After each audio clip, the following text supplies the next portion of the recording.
Listo. Buenas tardes con todos y todas. Estamos aquí en la segunda sesión virtual de este ciclo de conversatorios Perú en tiempos de pandemia, crisis, desafíos y perspectivas. Estuvimos ya en la semana anterior con un primer programa a cargo del economista Pedro Franque y el especialista en salud Mario Ríos, en el que pudimos ver un poco una visión panorámica de lo que ha sido este mes de estado de emergencia decretado por el gobierno, las medidas que se han tomado y sus efectos, sobre todo para la población. En esta ocasión vamos a estar también conversando sobre el tema con dos especialistas, además comprometidos con las mayorías, que son Eduardo Segarra y Greg Vaquerizo. Queremos enfocar el tema de la emergencia justamente desde dos sectores claves que son indispensables para el funcionamiento del país, ¿no? Por un lado, el sector rural, uno de los sectores más desatendidos históricamente y que en esta crisis se pone un poco más en evidencia ese abandono, y por otro lado todo el tema laboral y la situación de los trabajadores, ¿no? Han habido una serie de medidas que dan justamente en esta situación de cómo van a afrontar la crisis que ya estamos viviendo los trabajadores y trabajadoras. Entonces, para ir empezando, voy a darle la palabra a Eduardo Segarra. Él es economista, especialista en temas agrarios, que ha estado además muy activo publicando columnas sobre la necesidad de atender este sector. Eduardo, ¿cómo estás? ¿Cómo describirías la situación del sector agrario, de la población rural, además específicamente para centrarnos en los productores en medio de esta emergencia? Sí, buenas tardes. Bueno, desde la primera semana de inicio de la cuarentena, los gremios agrarios plantearon con mucha claridad que estaban habiendo problemas serios en todo el sector agrario y también en el ámbito rural. Básicamente porque abruptamente cayó fuertemente la demanda de alimentos de las ciudades, y al mismo tiempo empezó un proceso donde los transportistas y acopiadores empezaron rápidamente a reducir los precios o a no recoger alimentos en muchas partes del país. A eso se agregó que en muchas regiones se pararon o se eliminaron las ferias y mercados locales y regionales, y al mismo tiempo se percibió una caída en la disponibilidad de mano de obra y de insumos para que los productores puedan levantar sus cosechas. Esto ocurrió en un momento en marzo, mediados de marzo, principios de abril, donde se inicia la campaña grande, sobre todo en la sierra del Perú. La campaña grande es cuando mayor producción agrícola entra al mercado, y lamentablemente esto llevó a una serie de problemas bastante graves para el productor agrario y ganadero. Se estima que el ingreso de los productores cayó no menos del 50%, es decir, perdieron de la noche a la mañana una parte importante de sus ingresos esperados en esta época, digamos, donde el productor vende su producto y recupera en parte lo que ha invertido. Y efectivamente, frente a esa situación, los gremios plantearon medidas inmediatas para el gobierno. Se le hizo llegar al Ministerio de Agricultura una serie de propuestas para enfrentar este problema. Entre ellos, el más importante era la propuesta de implementar un bono agrario, que era una transferencia inmediata para poder paliar este negativo efecto en nuestros productores. El gobierno no atendió estas medidas. Básicamente, el Ministerio de Agricultura no estuvo a la altura de procesar una propuesta de este tipo, no pudo convencer a nadie de hacer algo así, y básicamente el tema siguió flotando, y ya en las últimas semanas apareció el otro gran problema, que incluso dentro de la lógica del gobierno, que fue dar un bono social a la población en pobreza, de ese bono social habían sido excluidas todas las zonas rurales del país, es decir, las zonas donde los niveles de pobreza son mucho más altos. En zonas rurales la pobreza es 3 veces los niveles de la zona urbana, y eso llevó a, evidentemente, que el propio gobierno estaba en una enorme contradicción, es decir, estaba otorgando un bono social aparentemente a la población más afectada, que el gobierno entiende que es solo la población en pobreza, pero sacó de tal bono a más de 6 millones de personas que viven en las zonas rurales. Entonces, ya la última semana recién se ha aprobado la extensión del bono social a las zonas rurales. Es una sola armada de 760 soles.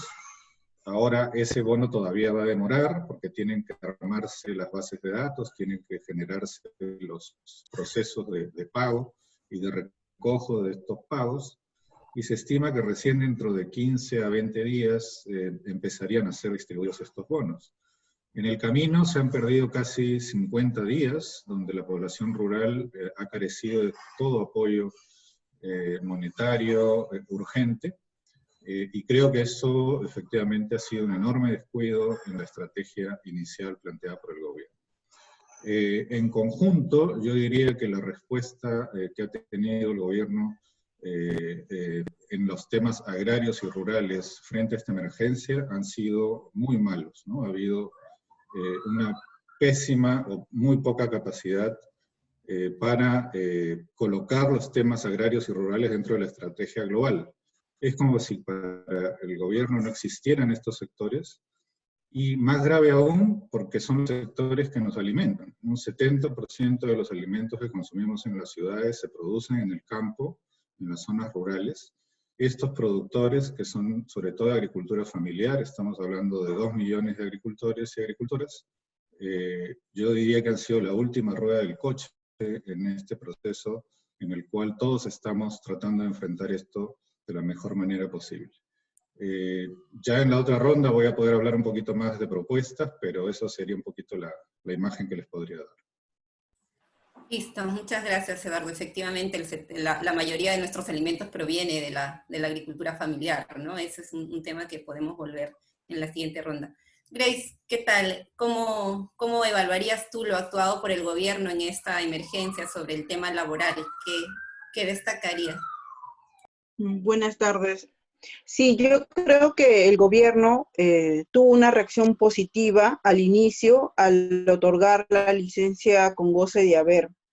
Entonces, esta medida fue muy positiva y se da dentro de un contexto que tendríamos que señalar y no perder, ¿no? Un contexto en el cual hay bastante precariedad laboral en nuestro país. La mayoría de la fuerza laboral está dentro de una situación de informalidad. Alrededor del 70% de la PEA está en una situación de informalidad y el 30% sí está dentro, pues, de empresas formales, ¿no?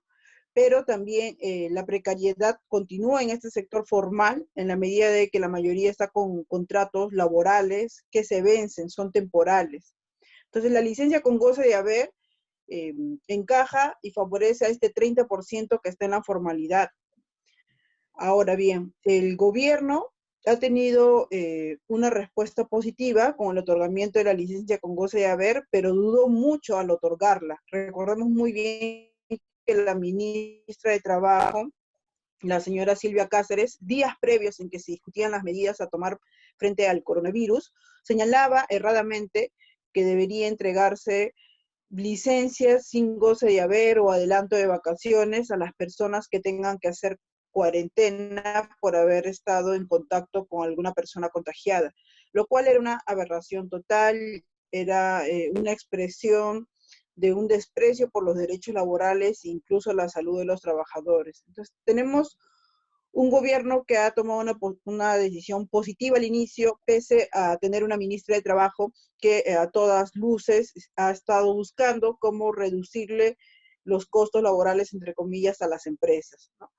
Entonces, esta medida ha tenido que ser acompañada, obviamente, de lo que ya comentaba también Eduardo, con los bonos, porque al ser tan disímil nuestra realidad laboral, al solo tener un 30% de personas recibiendo remuneraciones, ¿no? de forma estable, y otro 70% de personas que son independientes, tienen negocios o están dentro de microempresas sin formalidad, o incluso las personas que trabajan en el campo. Entonces, se ha tenido que otorgar un bono. Lamentablemente este bono no termina de llegar, ¿no? Incluso hasta el día de ayer se informaba que el primer grupo de los 380 soles todavía no había terminado de cobrar, estaban esperando que se les entregue el bono completo. Entonces, y mientras tanto, el hambre aprieta, ¿no? Y ya tenemos ahí los resultados de gente que sigue recurseándose en las calles, como vendedores ambulantes, o gente que vivía el día a día en sus pequeños negocios, que también tiene que salir a buscarse el día a día. Y la manifestación más cruda, ¿no? De gente que está huyendo de Lima porque sencillamente ya no encuentran medios de sustento. Entonces tenemos una realidad laboral precaria, informal, que ha intensificado más la crisis sanitaria que estamos viviendo, ¿no? Entonces, y frente a esta situación, el gobierno no ha podido mantenerse firme, y lamentablemente hace 10 días otorgó las licencias sin goce de haber, o lo que también podemos llamar como la suspensión perfecta de labores. Esa decisión que tomó el gobierno hace 10 días y que la manifestó mediante el decreto de urgencia 38/2020, ha demostrado un quiebre dentro de la lógica que el mismo presidente propugnaba, que era primero la vida, primero la salud. Lamentablemente con esta decisión se desquebrajó esta lógica y se dio paso a que, bueno, vamos a tener que salvar a las empresas siguen teniendo una posición privilegiada, hay que evitar que ellas pierdan dinero o dejen de ganar, porque aquí las grandes empresas, lo que su mayor perjuicio es que están dejando de ganar, no es que estén perdiendo. Muchas empresas han tenido grandes utilidades los años anteriores, lamentablemente, como la empresa Cineplanet, que es un rubro bastante particular, pero ha sido una de las primeras en tratar de despedir a sus trabajadores, recordemos bien, y ahora último ha sido una de las primeras en dar suspensión perfecta. Entonces tenemos una situación muy precaria, realmente el mundo laboral en nuestro país ya estaba en crisis, estaba siempre un conflicto entre la CONFIEP y los trabajadores, siempre la CONFIEP presionando al gobierno para que ceda a una mayor flexibilización laboral, y Vizcarra lamentablemente está cediendo. Creo que la única vez que Vizcarra no ha cedido ante los pedidos de la CONFIEP ha sido cuando al inicio de esta emergencia otorgó la licencia con goce de haber, ¿no? Situación que luego ha dado un paso atrás, como acabo de comentar.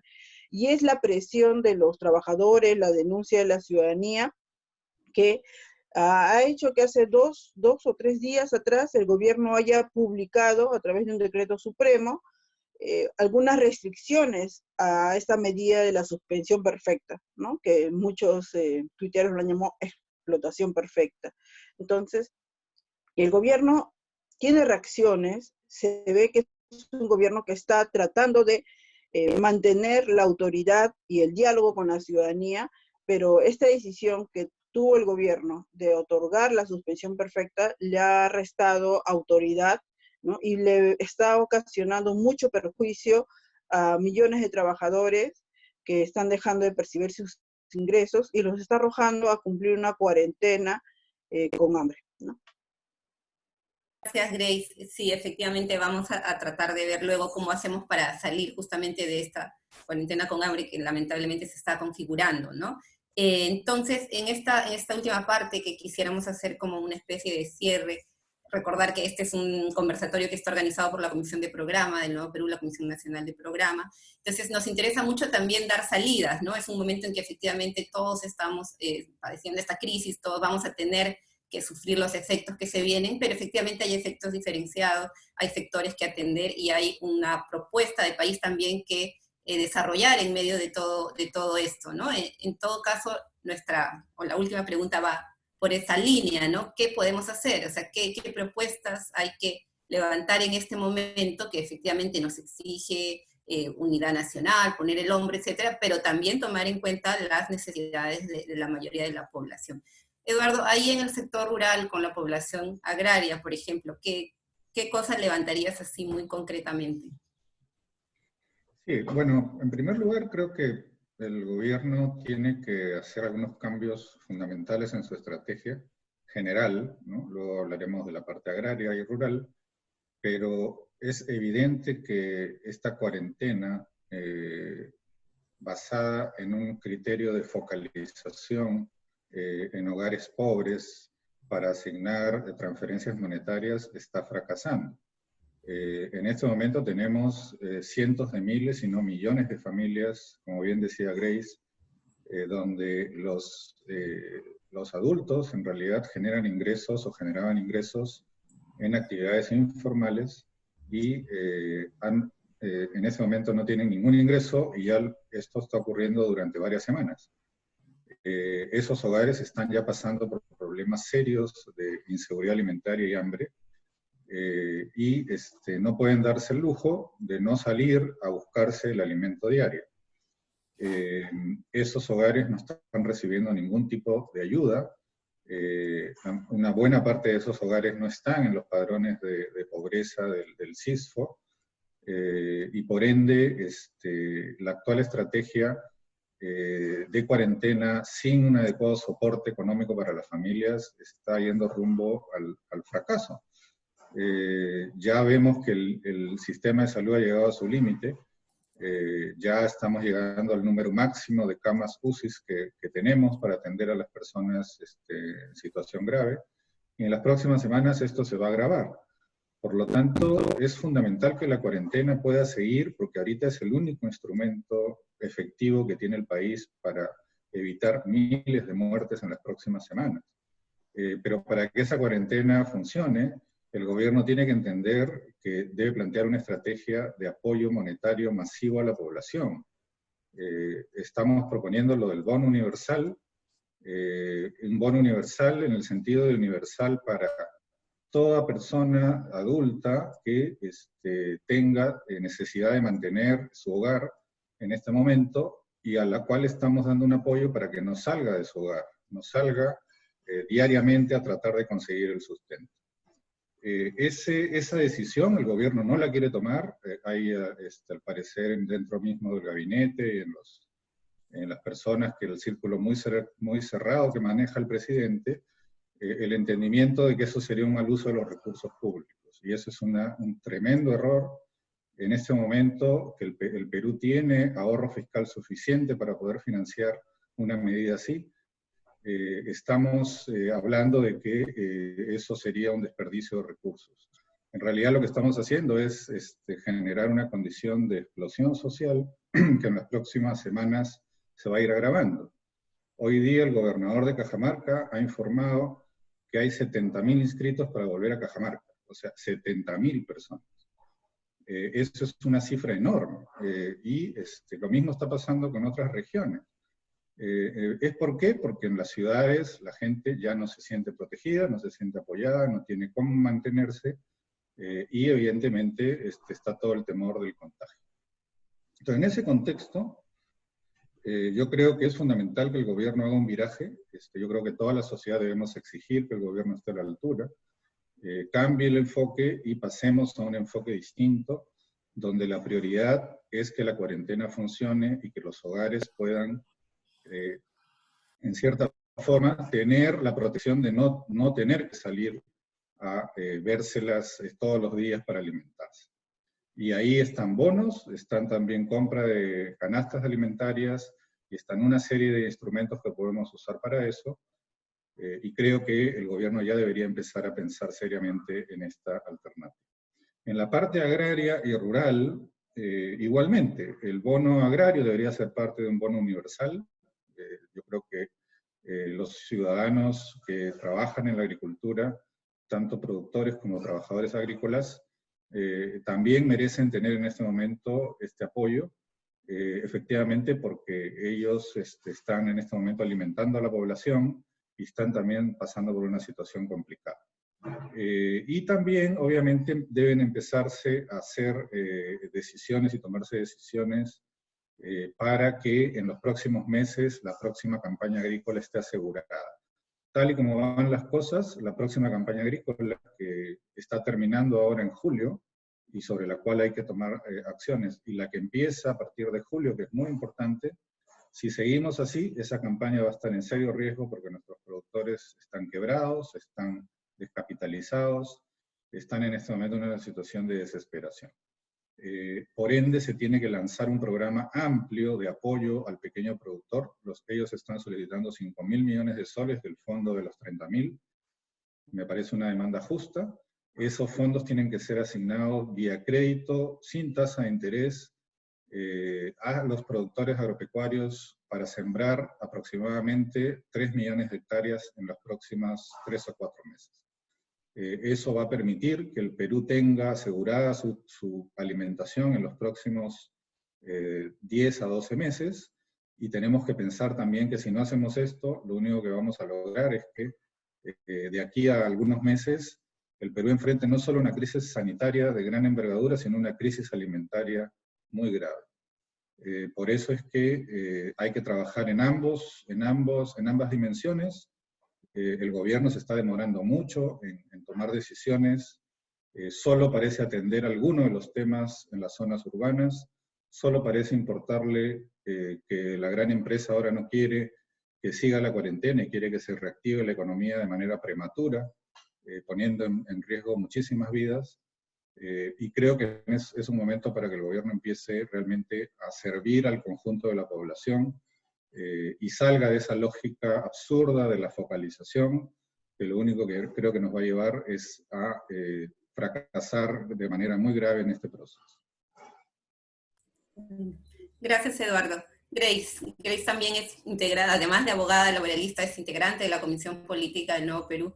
¿Qué medidas, qué acciones se están tomando frente a esta situación laboral que es tan grave en este momento? ¿Cómo podrías resumir esto? Sí, creo que, como habíamos escrito, hay una realidad, una precariedad laboral bastante tangible, evidente, que nadie lo puede negar, pero sin embargo, cuando se trata de aplicar criterios o medidas para aliviar la crisis que estamos viviendo frente al coronavirus, se adopta por buscar entre los más pobres a los más pobres, ¿no? Y se le empieza a entregar un bono que también tiene un bono insuficiente como es el 380 soles, y no se acepta de que la mayoría de los peruanos está en algunos casos infringiendo la cuarentena porque necesita recursearse. Entonces el gobierno no puede negar esa realidad y tiene que aplicar de manera rápida, aún así en algunos casos haya gente que no vaya a necesitar, pero tiene que entregar un bono universal a la mayoría de los ciudadanos para que puedan tener las herramientas económicas necesarias para afrontar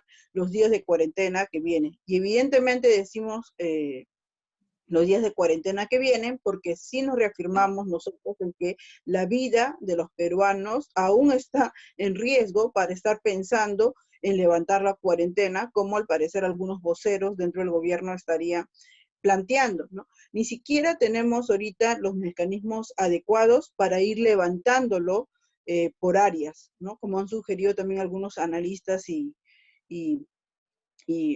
analistas políticos, ¿no? Entonces, no tenemos la estructura suficiente para ir levantando determinadas áreas económicas. ¿Y a qué me refiero? Por ejemplo, aunque el Estado les exija a las empresas aplicar un determinado protocolo sanitario, ahorita no hay ningún ente que pueda supervisar. SUNAFIL no está en esos momentos operando, fiscalizando, supervisando. Lo que hay es un monitoreo, visitas, pero no hay ninguna situación de fiscalización propiamente dicha. Entonces, si SUNAFIL no está funcionando, nosotros no podemos dejar, como Estado, no podemos dejar que se aperturen determinadas actividades económicas, dejando a la suerte o criterio de las propias empresas a que apliquen o no apliquen un determinado protocolo, ¿no? Es como actuar a ciegas. Entonces, mientras el Estado no garantice que efectivamente se vaya a cumplir y se fiscalice además los protocolos necesarios para que las empresas cumplan, no podemos aperturar ninguna actividad más que no sea la estrictamente esencial. Ni siquiera las actividades como la minería, que algunos abogaban porque supuestamente tenían una estructura hasta hermética o tenían hasta una dinámica de cuarentena propia, ni siquiera las actividades mineras han podido evitar los contagios en coronavirus. Ni siquiera las actividades esenciales como son la venta de alimentos en los supermercados han podido evitar el contagio del coronavirus. Entonces, si ni siquiera podemos evitar en estas actividades esenciales los contagios, mal haría el gobierno en ceder ante la presión de la CONFIEP y empezar a ampliar más actividades económicas, ¿no? Además, el hecho de ampliar más actividades económicas implica también un mayor trabajo de las Fuerzas Armadas y Policiales de supervisar quiénes salen o no con permiso, lo cual nos llevaría a retrotraernos a los primeros días de la cuarentena, en el cual toda la gente salía supuestamente con los permisos debidos o porque pertenecía a una actividad esencial, lo cual no es cierto. Entonces, estaríamos más bien empujando las empresas y los voceros del gobierno con este pedido de que se vayan abriendo más actividades económicas ahora, estarían prácticamente saboteando la cuarentena, promoviendo el contagio, y ellos lo saben muy bien porque saben que SUNAFIL no está funcionando, saben que la policía, las Fuerzas Armadas no se van a dar abasto para controlar, saben además que también hay bastante informalidad y las empresas van a aprovechar para empezar a funcionar también a las espaldas de todo este sistema de control. Entonces, por ahora es bastante inoportuno e inaplicable que se traten de aperturar otras actividades económicas. Y un dato más para entender de la insensibilidad de estas propuestas. Las empresas van a asegurar que sus trabajadores laboren con los implementos de seguridad adecuados. Si es así, si esas empresas están reclamando que se aperturen sus actividades económicas porque sí pueden garantizar, les invitaríamos más bien que esos implementos sean donados para las actividades esenciales que el día de hoy no cuentan con los implementos de seguridad. Los trabajadores del Banco de la Nación, por ejemplo, no terminan de adquirir todos los elementos necesarios. Y si vamos a elementos profesionales, los hospitales, también los enfermeros, el personal médico, está reclamando que no se les entrega en la cantidad necesaria los implementos de prevención necesarios. Entonces, aquí debemos seguir priorizando la vida.